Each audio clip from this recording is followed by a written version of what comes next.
こちらでは、空港のグランドハンドリングスタッフ、ミコトの恋愛と友情を描いた短編小説を朗読します。お楽しみいただけたら幸いです。それでは、朗読を始めます。タイトル、セントレアの風、秘密の滑走路。潮の香りがかすかに混じる名古屋セントレア空港の風が、ミコトの方を優しく撫でた。ターミナルの軽装が遠ざかる展望デッキで、温かいコーヒーを両手で包み込み、ゆっくりと息を吐く。滑走路を離陸していくジェット機の高音が、遠い世界の出来事のように感じられた。隣に立つ稽古の明るい声が、そんなミコトの意識を堅実に引き戻す。また釣りのこと考えてたでしょ？ミコトは苦笑いした。休日の早朝、お気に入りの竿を握りしめて静かな海へ向かう時間は、何よりも心を解き放つひとときだ。きらめく水面、心地よい波音、時折訪れる魚の引き。その感触が忘れられず、仕事中も釣りのことばかり考えてしまうのは、もはや日常の一部だった。だって、次の休みこそ、大物を。はいはい。でも、たまには違うことも考えなさいって。稽古は笑いながら、ミコトの肩を軽く叩いた。専門学校からの付き合いで、料理好きで、同じ職場で働く稽古は、ルームシェアもする家族のような存在だ。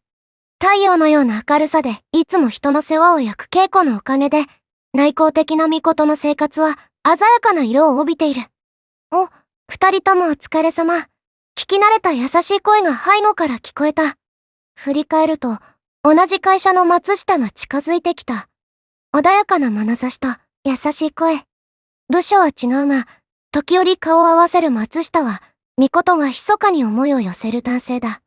松下のさりげない優しさに触れるたび、ミコトの心臓は小さく跳ね上がり、冷静を装う方をほんのり熱くさせた。松下さん、お疲れ様です。ミコトは平静を装って挨拶した。お疲れ様。こんなところで会うなんて珍しいね。松下はにこやかに微笑んだ。ところで岡崎さん、釣りが趣味なんですか？隣に立つ稽古は、ミコトの背中を軽く押しながらすかさず答えた。そうなんですよ。すごいんですよ、この子の腕前は。松下は目を丸くしてミコトを見た。ええ、そうなんですね。僕、岐阜の出身で海も近くなかったから、釣りって全然経験がなくて。もしよかったら、次の休みとかに教えてもらえませんか？突然の、そして思いがけない誘いに、ミコトは戸惑いを隠せない。松下と二人きりで釣り。想像しただけで、心臓が早金のように激しくなった。でも、当日にいきなり二人きりだとちょっと気まずいですよね。ミコトは慌てて言葉を付け加えた。もしよかったら、この後、空港内のどこかで食事でもどうですか？釣りに必要な道具とか、時間とか、いろいろ説明しますので。稽古は目を輝かせ、いいね、賛成、と、すぐに乗ってくれた。松下も、そうしてもらえると助かります。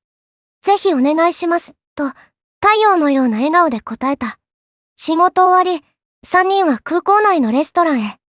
窓際の席からは、夕焼けに染まる滑走路を行き交う飛行機のテールランプが、宝石のように輝いていた。ミコトは少し緊張しながらも、松下の熱心な眼差しに応えようと、釣りの道具や服装、時間帯などを丁寧に説明した。時折、松下は身を乗り出して質問し、その真剣な表情に、ミコトは胸の奥がほんのり温かくなるのを感じた。稽古は、そんな二人のやりとりを微笑ましく見守りながら、運ばれてきたサラダを美味しそうに頬張っていた。いろいろな道具があるんですね。全然知りませんでした。松下はミコトの説明に感心した様子で、次の休みが楽しみになってきました、と、屈託のない笑顔を見せる。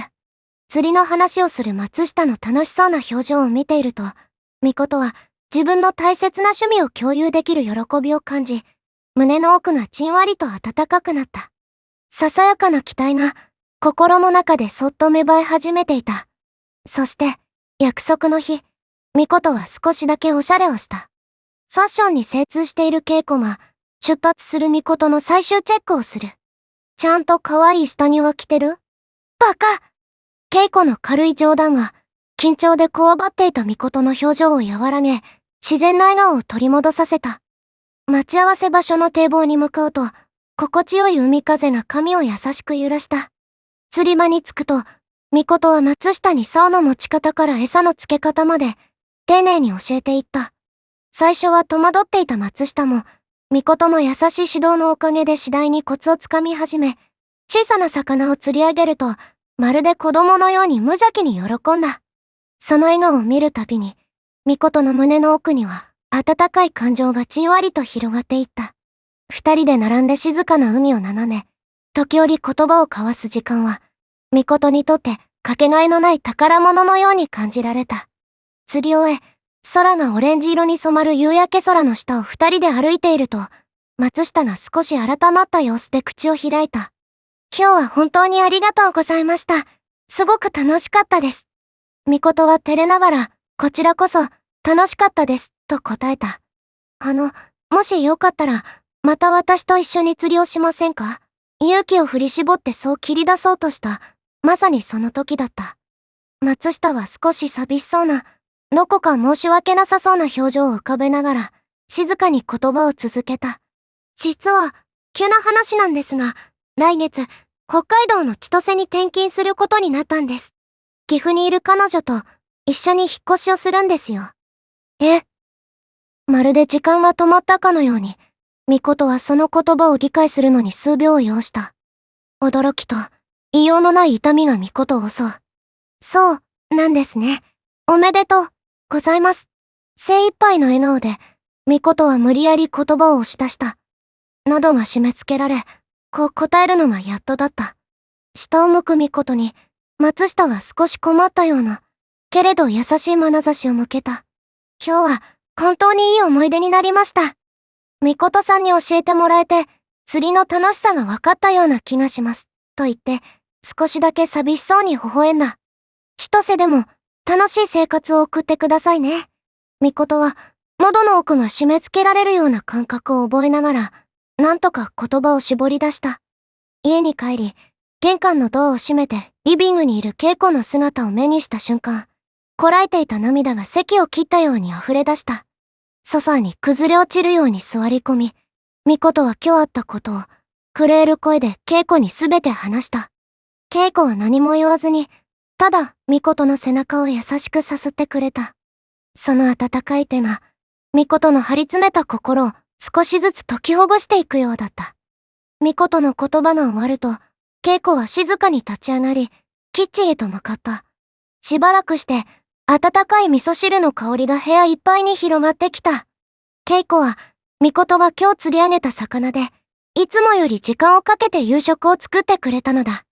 食卓には、湯気を立てる味噌汁と、恵子の優しさがたっぷりと詰まった温かい料理が並んだ。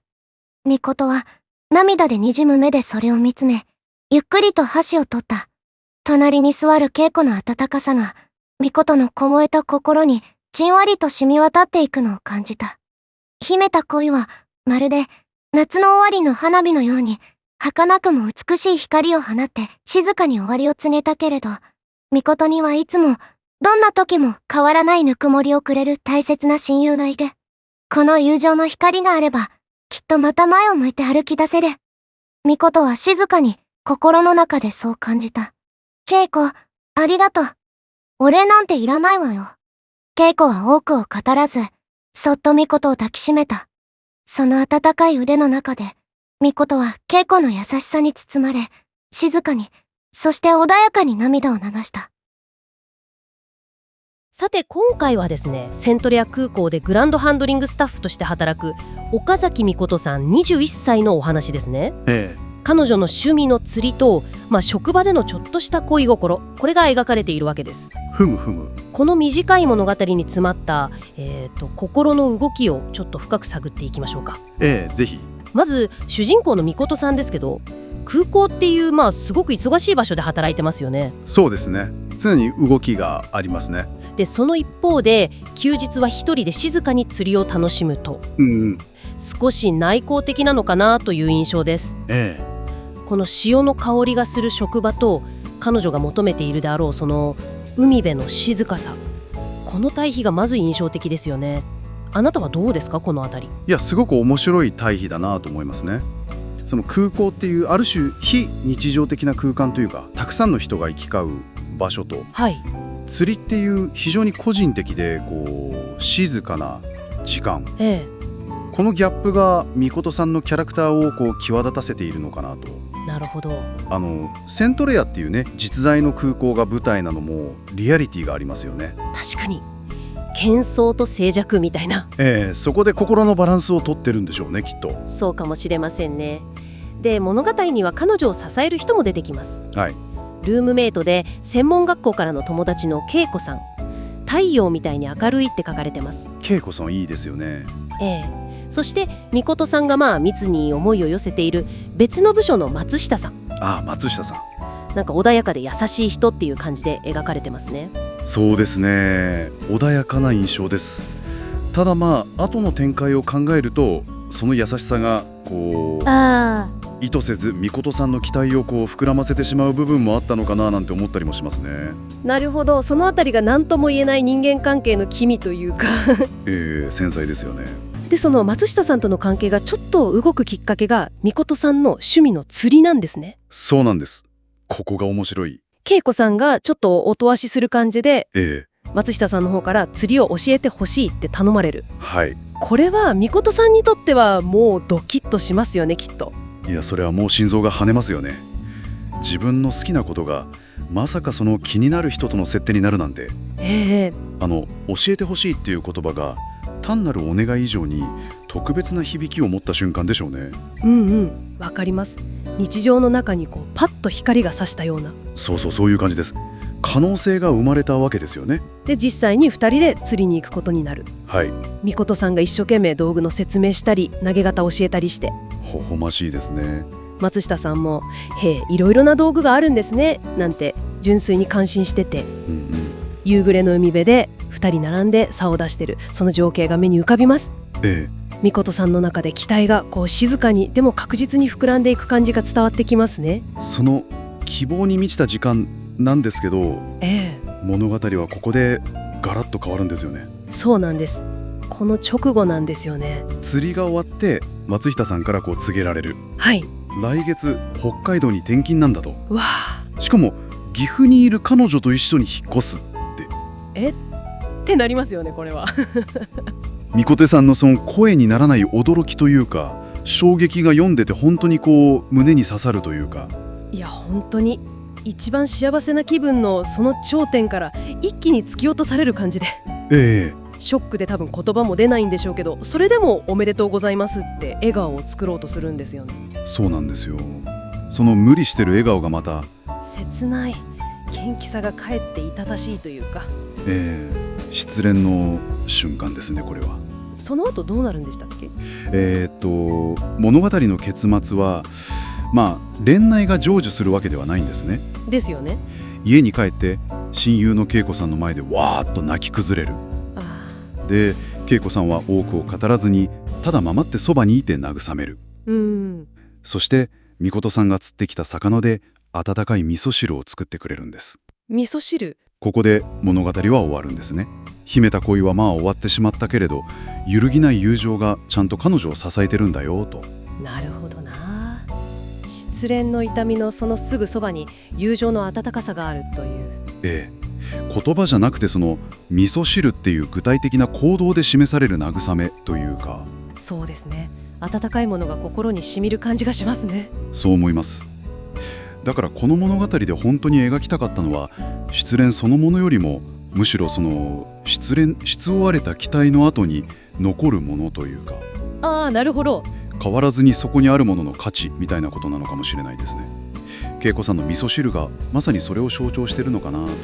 言葉を超えたつながりみたいな。そうですね。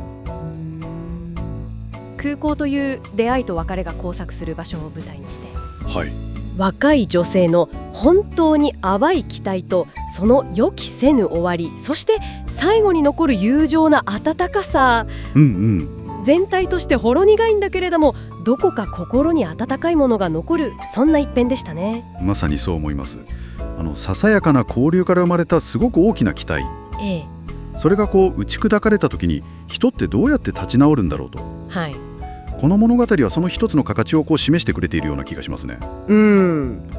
あなたにとって人生で予期せず何かが終わったり変化が訪れた時、その先に何か意外な形で現れた温かい味噌汁のようなものってありましたか？